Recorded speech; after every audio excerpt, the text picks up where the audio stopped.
Come on, Brian. Why'd you do that for? It was all Damso idea. Look, I'm trying to relieve myself with all the stress, okay? Hey Simon, you know the broken window? We need some money to repair it, so I had a yard sale. That's great, Zach. That's great. Yeah, it's just that everything is in the sale was yours. Mine, huh? That's nice. You what? No, I am happy.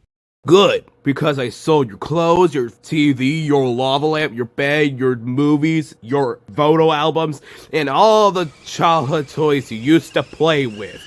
I am happy! Alright, you're happy, Mr. Wilson Watson. Beep.